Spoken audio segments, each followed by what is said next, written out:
నిన్నంటూ దేవుడు తీసుకొచ్చి కొన్ని ఒత్తిళ్లలో గుండా తీసుకెళ్తున్నాడంటే అర్థం ఏంటో తెలుసా? నీ లైఫ్, నీ ఫ్యూచర్ బెస్ట్ గా ఉండాలని దేవుడు డిజైన్ చేశాడు. అర్థమైందా? నీ ఫ్యూచర్ ఆశీర్వాదకరంగా ఉండాలని నిన్ను ముళ్ళ బాటలో గుండా తీసుకెళ్తున్నాడు దేవుడు.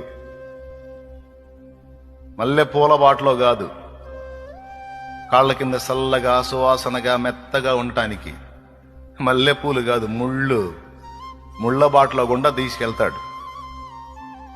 అబ్బో నడవలేకపోతున్నానయ్యా అంటే ఆయన అరచేతులు అడ్డం పెడతాడు. అవసరమైతే నేను నడిచాను, నువ్వు నడు అంటాడు. ఏం ప్రభువా, నువ్వు నన్ను ప్రేమిస్తున్నావు, నాకు ఈ ఎగచాట్లేంది, ఈ బాధలేంది, ఈ ద్వేషాలేంది, ఈ పరిస్థితులేంది అంటే దేవుడు చెప్పే సమాధానం ఒకటే.